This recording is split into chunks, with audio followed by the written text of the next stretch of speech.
Vamos a ingresar al capítulo de las artritis autoinmunes. Específicamente hablaremos de la artritis reumatoide. Los reumatismos autoinmunes son todos aquellos padecimientos que comprometen la articulación con o sin afección de otros órganos, que sería la afección extraarticular, cuyo origen es desconocido pero que se caracterizan por una fisiopatología común, relacionada con la formación de autoanticuerpos que producen una reacción inflamatoria y por consecuencia el daño tisular. Este algoritmo nos ayudará a la clasificación de los reumatismos autoinmunes. Tenemos las artritis menores a 6 semanas, donde están las artritis agudas, menos de 2 semanas, y las subagudas, menor de 6 semanas, entre 2 y 6 semanas. Ahí están la artritis viral, la artritis bacteriana y las microcristalinas, donde se produce depósito de cristales como en la gota, o las artritis reactivas que se presentan después de un proceso infeccioso. También se consideran agudas o subagudas a las enfermedades reumáticas autoinmunes en su fase inicial. La artritis intermitente es aquella que tiene episodios de dolor y de inflamación y es posible que decante en una artritis crónica. Ahí está el reumatismo palindrómico, que puede desencadenar luego una artritis reumatoide, un lupus o un síndrome de Sjögren, la artritis de Behçet, la policondritis recidivante, la enfermedad de Still en los niños y la fiebre mediterránea familiar, que es frecuente en algunos países. La artritis crónica tiene una duración mayor a 6 semanas, puede ser clasificada en monoarticular o oligoarticular, y entre ellas se encuentra la espondilitis anquilosante, la artritis psoriásica, la artritis enteropática relacionada con la enfermedad de Crohn o la colitis autoinmune, la vasculitis, la sarcoidosis, la arteritis de células gigantes y la polimialgia reumática y la amiloidosis. Entre las poliartritis tenemos reumatismos como la artritis reumatoide, el lupus eritematoso sistémico, el síndrome de Sjögren, la esclerodermia o esclerosis sistémica, la enfermedad mixta del tejido conectivo, la polimiositis, dermatomiositis, la artritis en el contexto de una vasculitis y la enfermedad de Still en los niños. Este algoritmo también nos puede ayudar a la clasificación y lo traigo para poder ver la diferenciación entre las enfermedades autoinmunes. Nos podemos apoyar en el laboratorio y también en los estudios de gabinete para poder distinguir entre los diferentes reumatismos autoinmunes. Cada uno de ellos tiene una característica diferente, anticuerpos que son muy peculiares de uno y otro, o estudios de gabinete y también análisis genéticos. Vamos a hablar de la artritis reumatoide. La artritis reumatoide es una enfermedad multisistémica cuyas manifestaciones son predominantemente articulares, de origen autoinmune, pero la etiología realmente es desconocida. Se dice que tiene la intervención de múltiples factores. La principal manifestación es la inflamación y la discapacidad funcional. Si hablamos de la epidemiología, diremos que aproximadamente 1% de la población mundial está afectada con esta artritis y tiene una incidencia de 0,5 casos por 1000 habitantes. Es decir que prácticamente hay un caso nuevo cada 2000 habitantes en el mundo. Las mujeres son más propensas a tener la enfermedad en una relación de 3:1.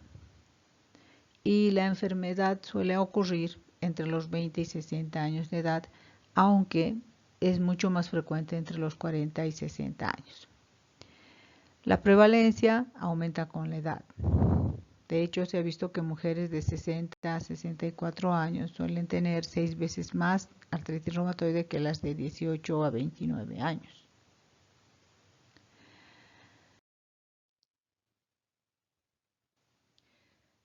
La artritis reumatoide es de etiología desconocida. En realidad podemos hablar de factores genéticos y de factores epigenéticos. Se conocen más de 30 genes relacionados con la susceptibilidad o la gravedad de la enfermedad de la artritis reumatoide, pero el gen que ejerce mayor influencia es el HLA-DR1. Este gen tiene dos alelos DR4 y DR5 que presentan un grupo de aminoácidos común entre ambos, y es lo que se llama el epítopo compartido, que está implicado en la unión y la presentación de antígenos al linfocito T4. Estos alelos están asociados con el desarrollo de la artritis reumatoide y su relación con el anticuerpo antipéptido citrulinado.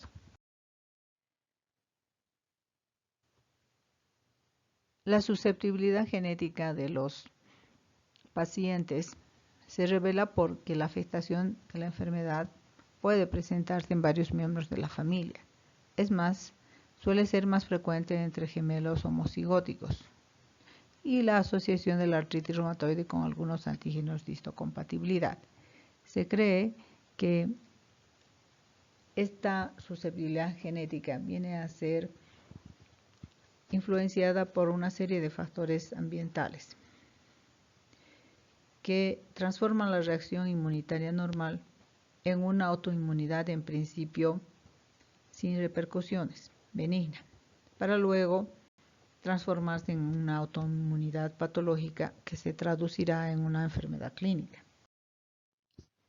Entre los factores epigenéticos tenemos varios. El factor hormonal, sostenido por el predominio de la enfermedad en el sexo femenino y además en edades fértiles.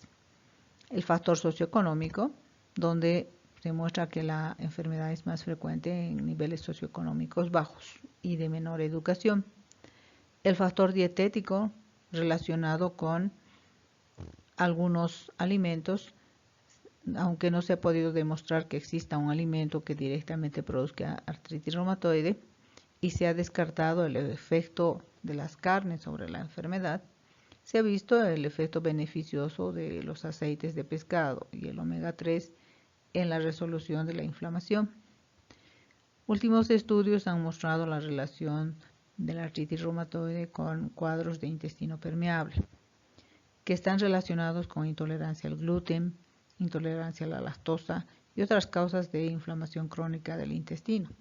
De hecho, se han relacionado con factores como el microbioma, que se ha demostrado que es diferente en los pacientes con artritis reumatoide. Los niveles bajos de vitamina D también son frecuentes en los pacientes con artritis reumatoide y se puede mejorar la respuesta al tratamiento administrando vitamina D. El mal efecto del tabaco, que predispone a la enfermedad, y más bien el consumo de alcohol, que protege frente a la enfermedad. El café también ejerce un efecto negativo sobre los pacientes con artritis reumatoide. La presencia de infecciones por la teoría de los superantígenos y la formación de autoanticuerpos por sobreestimulación. El sílice. Se ha encontrado que los pacientes que padecen de neumopatías crónicas por acúmulo de sílice, como los hombres que trabajan en la mina, tienen más frecuentemente artritis reumatoide. Para explicar la autoinmunidad en la artritis reumatoide debemos considerar tres pilares fundamentales en los que se asienta la inmunopatología de la enfermedad. Primero, la creación de autoanticuerpos. Se ha encontrado en la enfermedad autoanticuerpos como el factor reumatoide y los anticuerpos antipéptidos citrulinados que sirven para el diagnóstico de la enfermedad. También se ha visto que existen anomalías funcionales de los linfocitos T que se convirtieron en autorreactivos. Y finalmente las alteraciones epigenéticas que actúan sobre la expresión de los genes. Para comprender mejor diremos que el factor reumatoide es un autoanticuerpo que está dirigido hacia la fracción cristalizable de la región constante de las inmunoglobulinas de tipo G, la IgG humana. Y los anticuerpos antipéptido citrulinado actúan contra proteínas que han sido citrulinadas y generan inflamación. La citrulinización de estas proteínas es un proceso mediante el cual la arginina, un aminoácido presente en algunas proteínas, se transforma enzimáticamente en citrulina.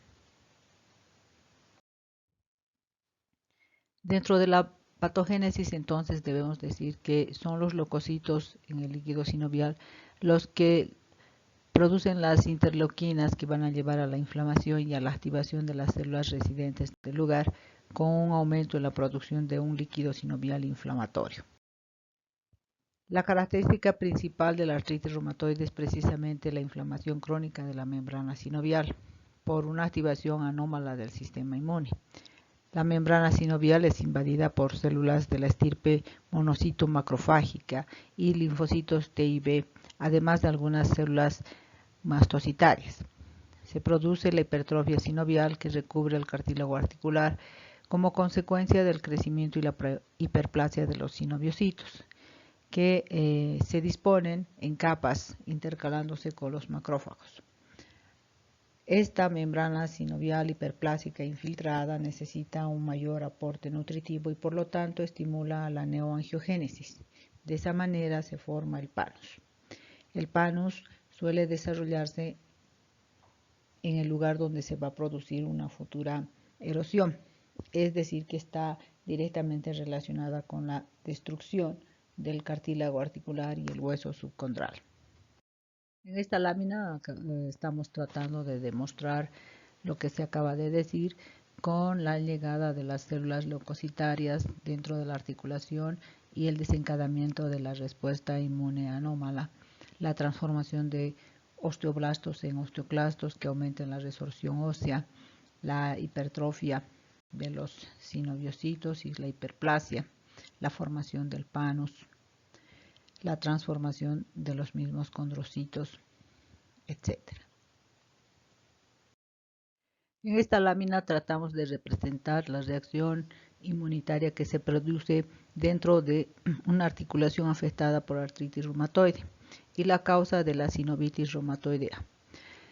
La célula presentadora de antígeno genera una serie de reacciones por secreción de interleuquinas que actúan sobre los sinoviocitos, condrocitos, fibroblastos, osteoblastos que se transformarán en osteoclastos. Todos ellos serán responsables de la sinovitis reumatoidea. Esta célula presentadora de antígeno, cuya misión es presentar el antígeno a las células T o linfocitos T4, son capaces de, además de presentar el antígeno, generar la presencia de linfocitos T autorreactivos, intolerantes, que estimulan los linfocitos B, y los linfocitos B forman anticuerpos antiinmunoglobulina humana o más concretamente factor reumatoide. Las células T autorreactivas y los anticuerpos antiinmunoglobulina humana también son generadores de inflamación a nivel de la sinovial.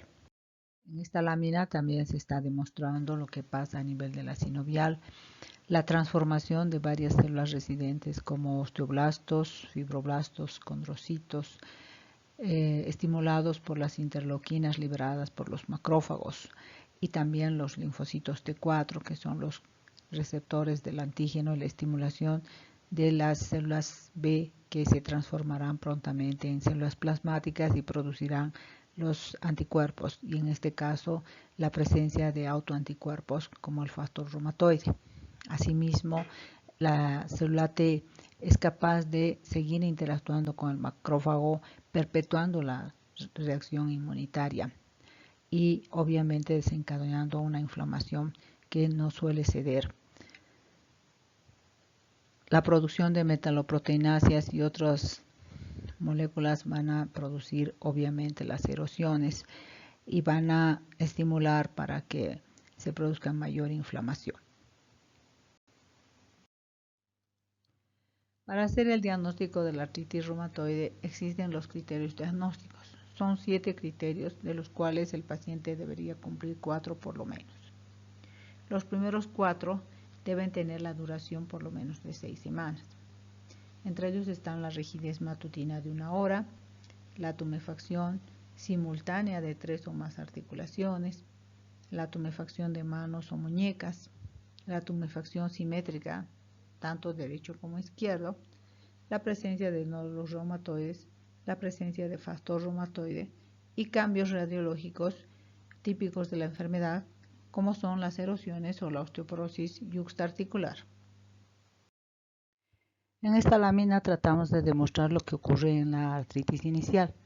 Se puede ver que hay un aumento de volumen en las interfalángicas proximales, a nivel de las metacarpofalángicas y también en las muñecas. Al principio es posible que la inflamación no se note mucho, pero al hacerse cada vez más persistente, la inflamación es cada vez también más evidente. Cada vez más se han desarrollado nuevos criterios para el diagnóstico de la artritis reumatoide en forma más precoz. De ahí sale el término de artritis reumatoide temprana o artritis reumatoide precoz, cuando se intenta hacer el diagnóstico lo más rápidamente posible para beneficiar al enfermo. Estos son los síntomas y signos que se pueden ver en un paciente altamente sospechoso de artritis reumatoide, aunque no haya cumplido con 4 de los criterios establecidos para el diagnóstico. La duración de los síntomas en la primera visita es muy importante. Si el paciente refiere dolor e inflamación y podemos constatarlo en la visita médica, pues es muy sugestivo y altamente confirmatorio de que la artritis existe. La rigidez matutina de 1 hora o más casi no se presenta en ningún otro reumatismo.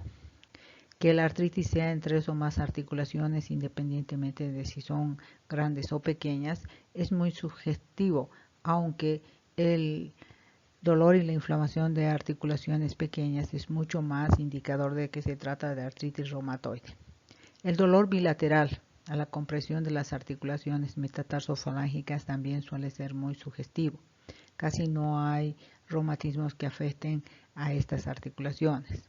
La presencia de un factor reumatoide o de anticuerpos antipéptidos citrulinados son muy sugestivos de encontrarse con la artritis reumatoide a pesar de que el paciente tenga poca sintomatología. Y finalmente la presencia de erosiones en las radiografías ya nos hablan de un cuadro avanzado que suelen verse generalmente en articulaciones pequeñas como de manos o de pies. En esta lámina se representa un cuestionario que se realiza para la clasificación de la artritis reumatoide temprana. Está realizado por la Asociación Americana de Reumatismo, la ACR, y por la Liga Europea contra el Reumatismo, EULAR, en el año 2010. Se toman en cuenta las personas que tienen una sinovitis o inflamación confirmada al menos en una articulación, y también aquellas que esta sinovitis no tiene explicación por otra enfermedad, no está infectado, no ha recibido un traumatismo, etc. Se precisa para la clasificación por lo menos un puntaje de 6 a 10 y se toma en cuenta 4 parámetros: la afección articular, la serología, los restantes de fase aguda y la duración de los síntomas. Las articulaciones que son afectadas en la artritis reumatoide suelen ser muchas, pero no todas ellas son tan frecuentes. Entonces se sabe que las más frecuentes suelen ser muñecas, metacarpofalángicas e interfalángicas proximales, que están representadas en color celeste en el dibujo. Igualmente las rodillas, las metatarsofalángicas y las interfalángicas de los pies. Menos frecuentemente son las temporomandibulares, los hombros, los codos, los tobillos, las caderas. Y aún menos frecuentes vendrían a ser la columna cervical, la cloidoaxoidea, la acromioclavicular, la esternoclavicular, las sacroiliacas, ¿no? Y las subtalares. En esta lámina podemos ver una paciente con artritis reumatoide en la rodilla y se puede ver la inflamación precisamente de la rodilla izquierda. Lo más probable es que esta articulación esté también caliente y muy sensible. Y lo mismo podemos ver en el codo, que hay un aumento de volumen en ese codo y puedo ver el canal holocraneano ocupado por la inflamación. Estas manos ya me están mostrando una inflamación crónica. Puedo ver el acúmulo de líquido en algunas bolsas sinoviales en derrame y además de ver el aumento de volumen en interfalángicas proximales, metacarpofalángicas y muñecas, se puede ver ya cierto grado de atrofia en los músculos de ambas manos. En esta lámina podemos ver la inflamación del tobillo izquierdo. Hay que compararlo con el contralateral y podremos ver que precisamente está más engrosado. La lámina de la derecha muestra que la paciente se toca a nivel de las metatarsofalángicas, que son lugares donde suele asentarse la patología.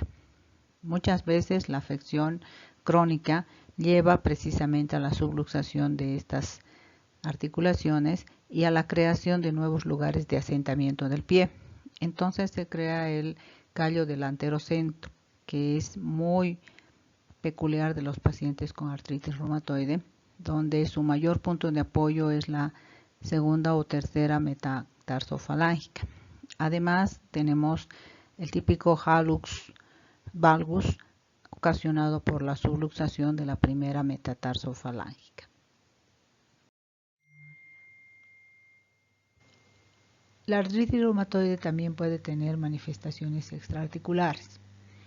Existen muchas manifestaciones típicas y algunas de ellas son criterios, como los nódulos reumatoides, por ejemplo, que son muy típicas de la artritis reumatoide y se presentan en lugares de roce. Sin embargo, también se pueden ver dentro del pulmón. En esta radiografía nosotros podemos ver varios nódulos que corresponden precisamente a nódulos reumatoides. También se pueden encontrar afección de los vasos sanguíneos y tener episodios de vasculitis, afecciones cardíacas, también por la presencia de los nódulos reumatoides, las manifestaciones pleuropulmonares, incluso con derrame pleural, manifestaciones neurológicas y miopatías también son frecuentes por afección de los pequeños vasos que inervan a los nervios, produciendo muchas veces polineuropatías o mononeuritis múltiple. Y las miopatías son la inflamación de los músculos.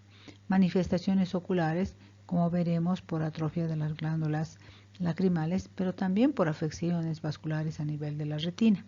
Manifestaciones hematológicas, con la presencia de anemia hemolítica, y el síndrome de Felty, en el que se puede ver una hiperactividad del vaso.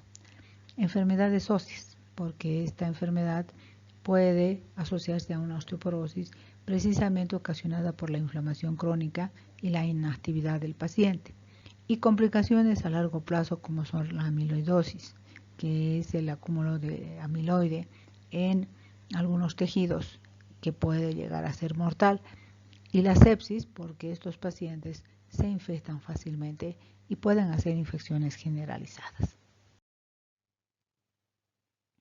En esta lámina vemos nódulos reumatoides a nivel del codo de un paciente, que son de consistencia ligeramente dura, normalmente son móviles, no suelen ser dolorosos. Aquí vemos una epiescleritis con mucha congestión a nivel de la conjuntiva y también mucha sequedad. ¿Cómo hacemos el diagnóstico de la artritis reumatoide? De hecho, tenemos que aplicar los criterios clínicos, de los cuales dijimos que son 7 y el paciente debe cumplir por lo menos 4 de estos 7 criterios. Un análisis general nos llevará a la solicitud de todas las características que nos aproximen a la enfermedad, al estado general del paciente y a las comorbilidades. Por lo tanto, tendremos que solicitar un hemograma con las 3 series roja, blanca y plaquetas. Tendremos que solicitar la glucemia, la urea, la creatinina, 2 parámetros de función hepática como son la GOT y la GPT y un examen general de orina. Es importante solicitar los reactantes de fase aguda, como son la eritrosedimentación y la proteína C reactiva, no solamente para verificar que existe una inflamación, sino también para hacer el control de la evolución después de que hagamos el tratamiento. En la inmunología es importante la solicitud del factor reumatoide, los anticuerpos antinucleares, que estarían relacionados directamente con la enfermedad. Existe un pequeño porcentaje de pacientes que pueden presentar positividad a los anticuerpos antinucleares, especialmente aquellos que tienen un síndrome de Sjögren secundario asociado a la artritis reumatoide.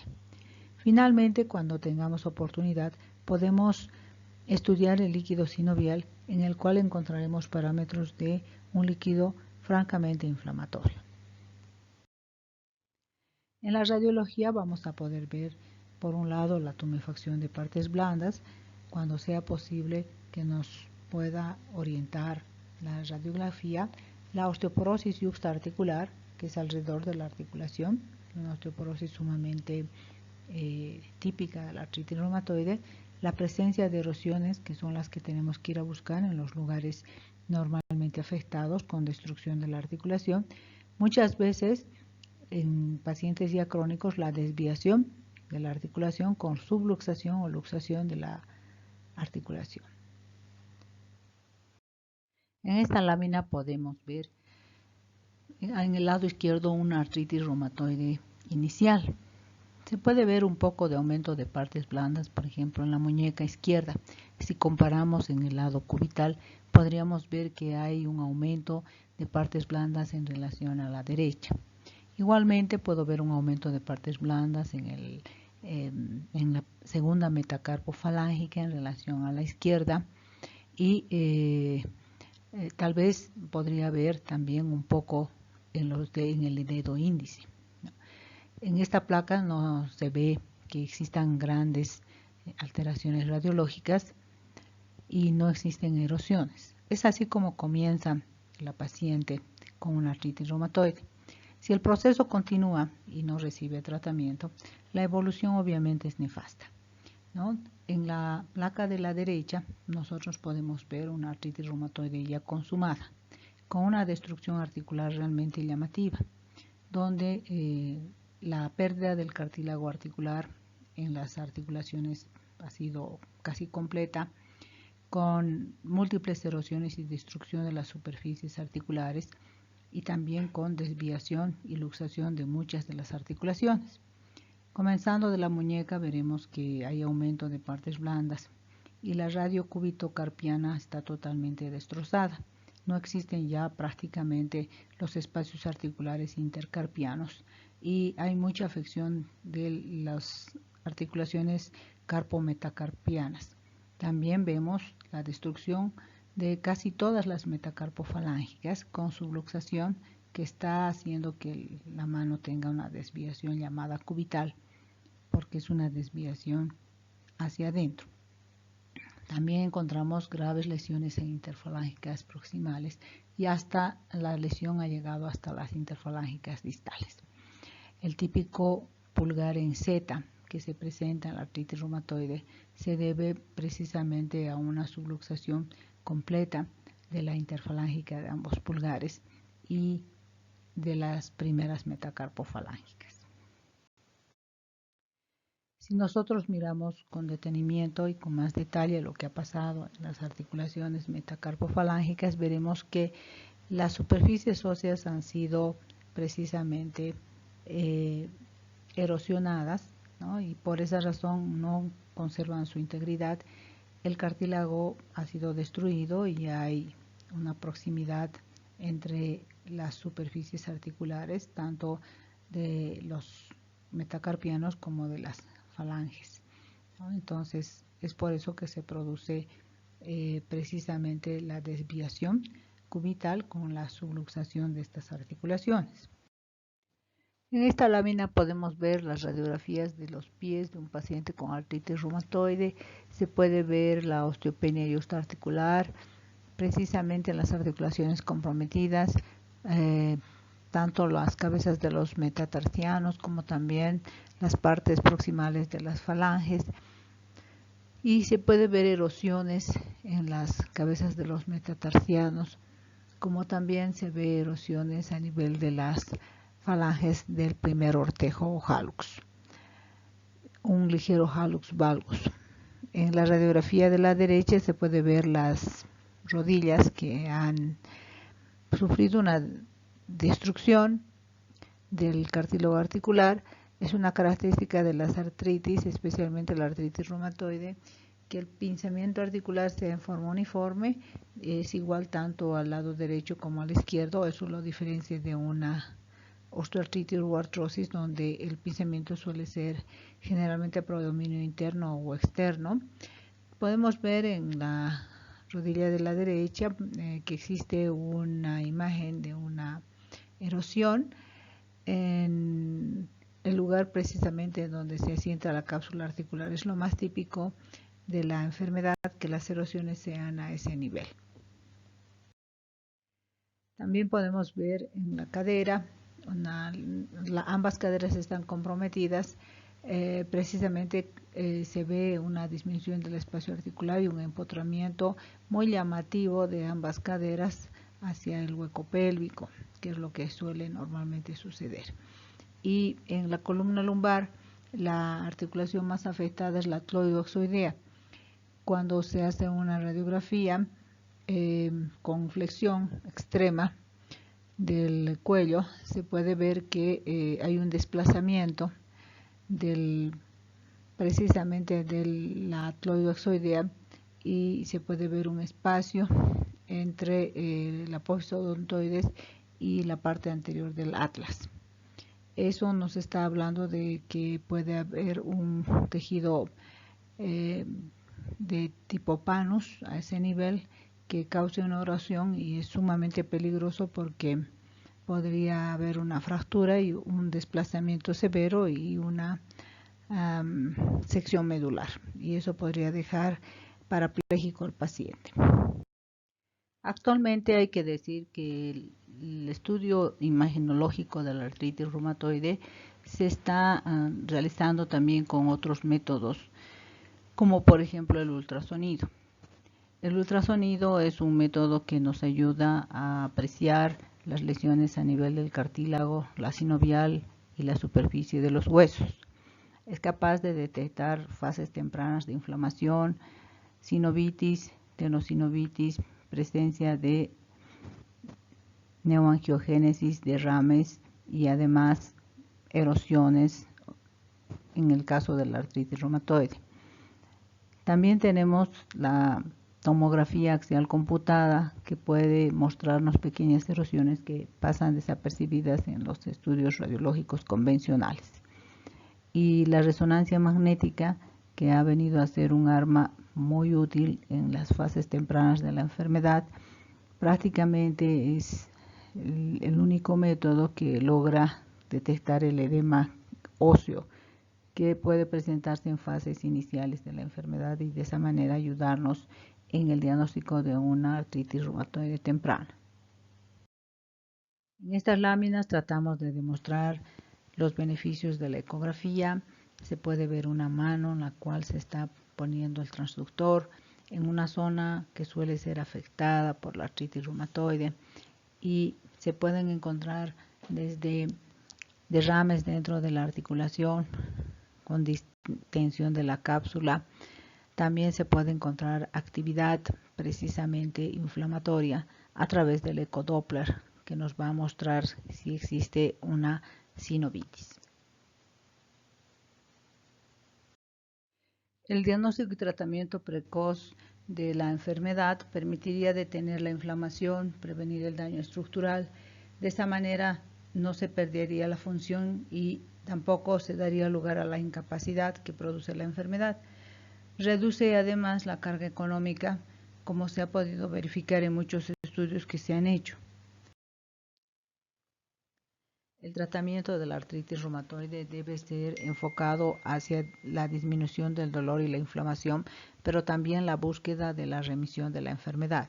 El tratamiento antiinflamatorio con AINES glucocorticoides y el analgésico con analgésicos convencionales o opioides débiles son administrados generalmente por vía oral, por vía tópica y alguna vez por vía parenteral, en sus formas endovenosa, intramuscular o intraarticular.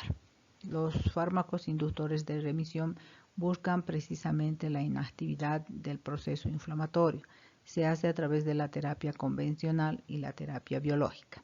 Otras estrategias en el tratamiento suelen ser la dieta y la gimnasia, la readaptación funcional y los cuidados ortopédicos con la ayuda de un fisiatra y evitar el hábito de fumar. En esta lámina podemos ver el tratamiento con FAMES, que es el tratamiento convencional. Se consideran de primera línea el metotrexato, la leflunomida, la hidroxicloroquina, la azathioprina y la salazopirina.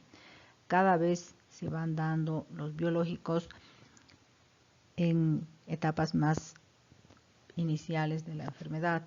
Si bien en un principio fueron aprobados para todos aquellos enfermos que no habían respondido positivamente al tratamiento de primera línea con FAME, actualmente se tiene la tendencia de utilizar estos tratamientos biológicos ya hecho el diagnóstico de artritis reumatoide para poder remitir la enfermedad y evitar las alteraciones estructurales. Entre ellos tenemos dos moléculas que se unen a receptores como etanercept y abatacept, y el resto son anticuerpos monoclonales como infliximab, rituximab, adalimumab, certolizumab, golimumab y tocilizumab. En segunda línea, y casi ya no se utilizan, solo ocasionalmente en algún caso concreto, tenemos otros FAMES como son el micofenolato, las sales de oro que son utilizadas todavía en algunos lugares del mundo, la ciclosporina A, la ciclofosfamida, la penicilamina, etc. En esta lámina podemos ver algunas características de los fármacos modificadores de enfermedad. Aquí están los fármacos más comunes, la mayor parte de ellos se administra por vía oral. Tenemos las dosis, todos tienen buena absorción por vía oral en general, y el tiempo de acción suele ser tardío, el más rápido un mes, pero pueden encontrar su pico máximo de acción mucho más tarde, entre 3 y 6 meses. Por eso se requiere de la acción de los antiinflamatorios y los corticoides al principio del tratamiento.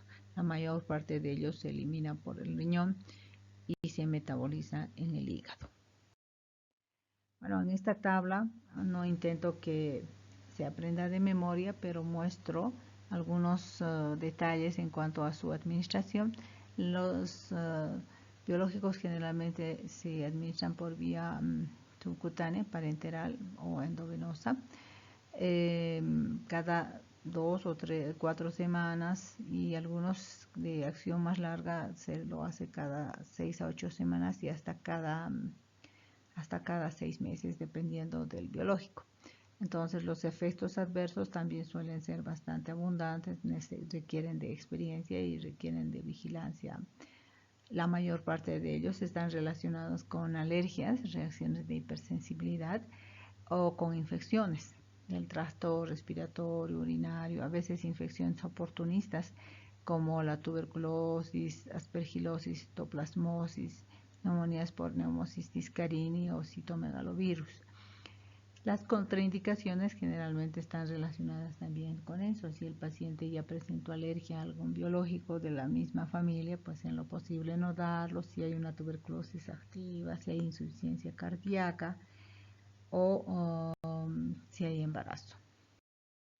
Aquí tenemos otros biológicos que también son frecuentes en terapia de las enfermedades autoinmunes, que tienen características similares.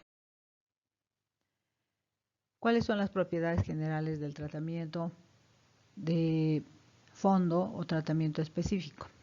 Primero, producen la remisión parcial o total de la enfermedad, evitando su avance y el deterioro estructural y funcional. Se administran generalmente por periodos prolongados y, por qué no decirlo, indefinidos, porque todo depende de la respuesta que tenga el paciente. Sus efectos terapéuticos son en general tardíos, son fármacos de acción lenta y no suelen actuar como antiinflamatorios o analgésicos. Requieren la vigilancia periódica de los efectos tóxicos porque la mayor parte de ellos son inmunosupresores y tanto los FAME como la terapia biológica pueden predisponer a las infecciones. La reaparición de la actividad clínica generalmente sigue a la supresión del tratamiento de remisión. Eso quiere decir que si suspendemos la terapia es muy probable que la clínica vuelva a aparecer. ¿Cuándo iniciar el tratamiento inductor de remisión? Este debe iniciarse en cuanto exista la certeza en el diagnóstico de la artritis reumatoide, es decir, lo más pronto posible. La introducción de estos fármacos en forma precoz reduce pues las lesiones articulares y también la posibilidad de expansión hacia un daño extraarticular. No existen tantas erosiones y por lo tanto no existen tantas lesiones que vayan a producir secuelas a largo plazo. Existe un lapso de tiempo entre la introducción del fármaco y la obtención de su efecto clínico y eso debe ser tomado en cuenta a la hora de buscar la remisión en un paciente. La introducción en etapas tempranas facilita la elección del tratamiento. Cuando la enfermedad está avanzada, no hay más remedio que utilizar fármacos de acción más agresiva y eso obviamente también significa una vigilancia mayor en el paciente, sobre todo por los efectos colaterales del tratamiento.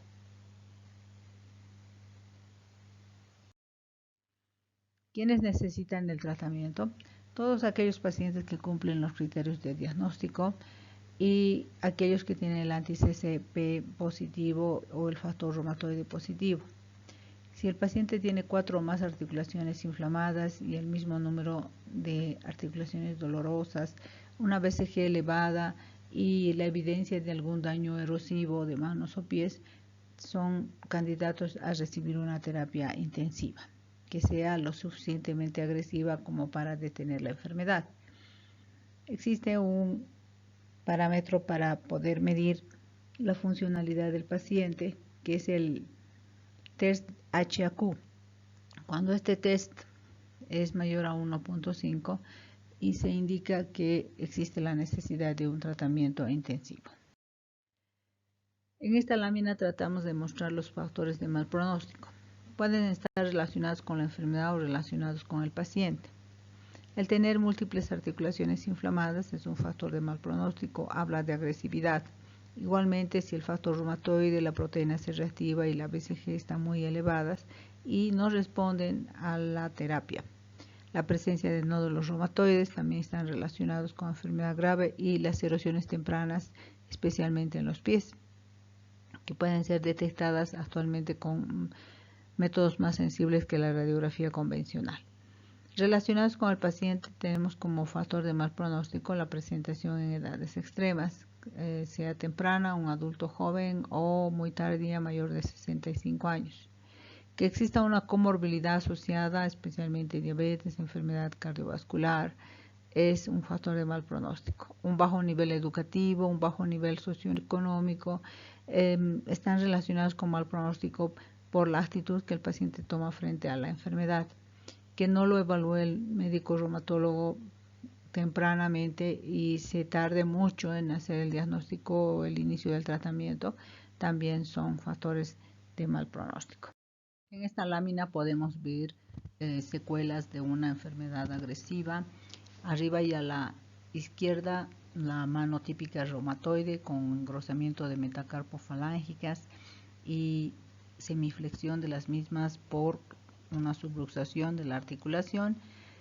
Los típicos dedos en cuello de cisne con hiperextensión de las interfalángicas proximales y ligera flexión de las interfalángicas distales por las alteraciones tendinosas que se producen y además muchas veces la subluxación de las interfalángicas proximales, el típico dedo en Z por subluxación de las interfalángicas de los pulgares, ¿no? Y engrosamiento de las primeras metacarpofalángicas.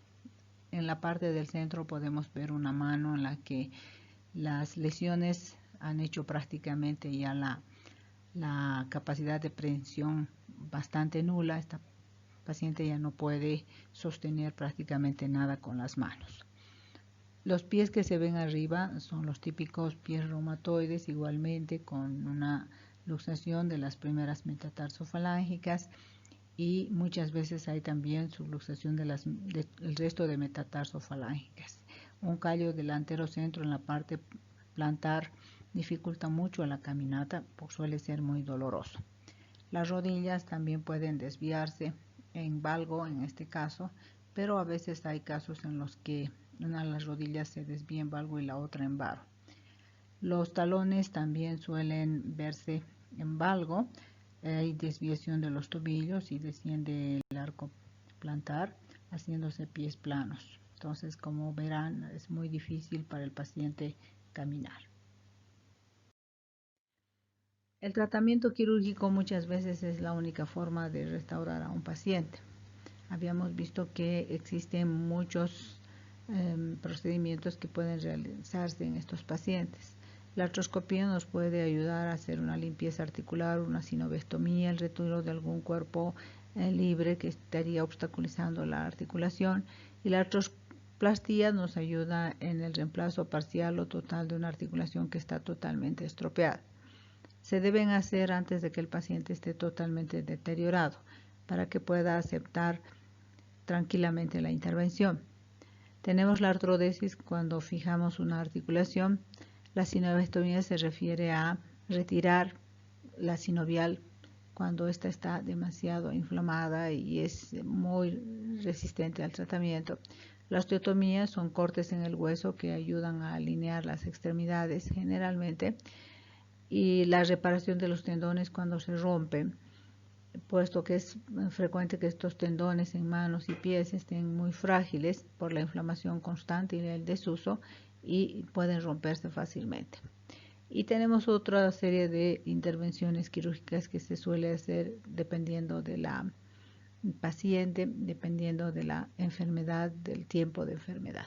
Entonces, en estas láminas estamos viendo por un lado la refacción que se ha realizado en el pie de este paciente con el alineamiento tanto del hallux como de los otros sortejos, y en la parte baja estamos viendo una prótesis de cadera, una artroplastía, donde exitosamente se ha logrado quitar la cadera que estaba totalmente deteriorada por una que funciona casi igual que una cadera normal.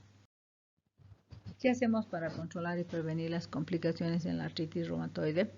La educación del paciente en el conocimiento de su enfermedad es muy importante, porque nos ayuda a que tenga una mayor predisposición a su tratamiento, una mayor adherencia, además una mayor fortaleza para superar la enfermedad. Las intervenciones psicosociales son importantes, dar apoyo al paciente, que se sienta en confianza, evitar el estrés. Promocionar el descanso adecuado, no demasiado descanso, también es importante el ejercicio, y hacer terapia física y ocupacional en un tratamiento multidisciplinario con la intervención del fisiatra. Evitar la bipedestación prolongada o movimientos repetitivos con las articulaciones, especialmente las manos, que podrían traer mayor deterioro funcional. El consejo nutricional y el asesoramiento dietético para una mejor nutrición es muy importante. Mantener el peso ideal. Hay que averiguar las intolerancias a los alimentos, la hipersensibilidad y toda una serie de aspectos que pudieran estar poniendo en riesgo al paciente si tiene un cuadro metabólico descompensado. Evitar el tabaquismo, que se asocia con una mayor actividad de la enfermedad y a una pobre respuesta al tratamiento y complicaciones cardiovasculares. También se pueden hacer medidas para reducir los riesgos de enfermedad cardiovascular y también la osteoporosis, enfermedad que suele acompañar a los pacientes con artritis reumatoide. Finalmente, se debe hacer la vacunación y un control estricto de las posibles infecciones que puedan tener estos enfermos, debido a que el tratamiento inmunomodulador con FAME y con terapia biológica suelen predisponer a infecciones, y obviamente tenemos que estar alertas. Tenemos una lámina que nos muestra la actividad física que debe hacer el paciente con artritis reumatoide. en un ambiente confiable, en un ambiente donde siente el apoyo de su médico y de todo el personal que lo atiende.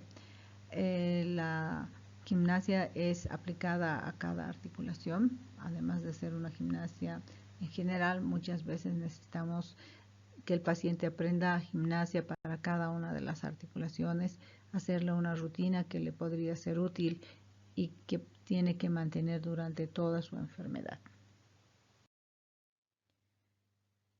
Gracias por su atención.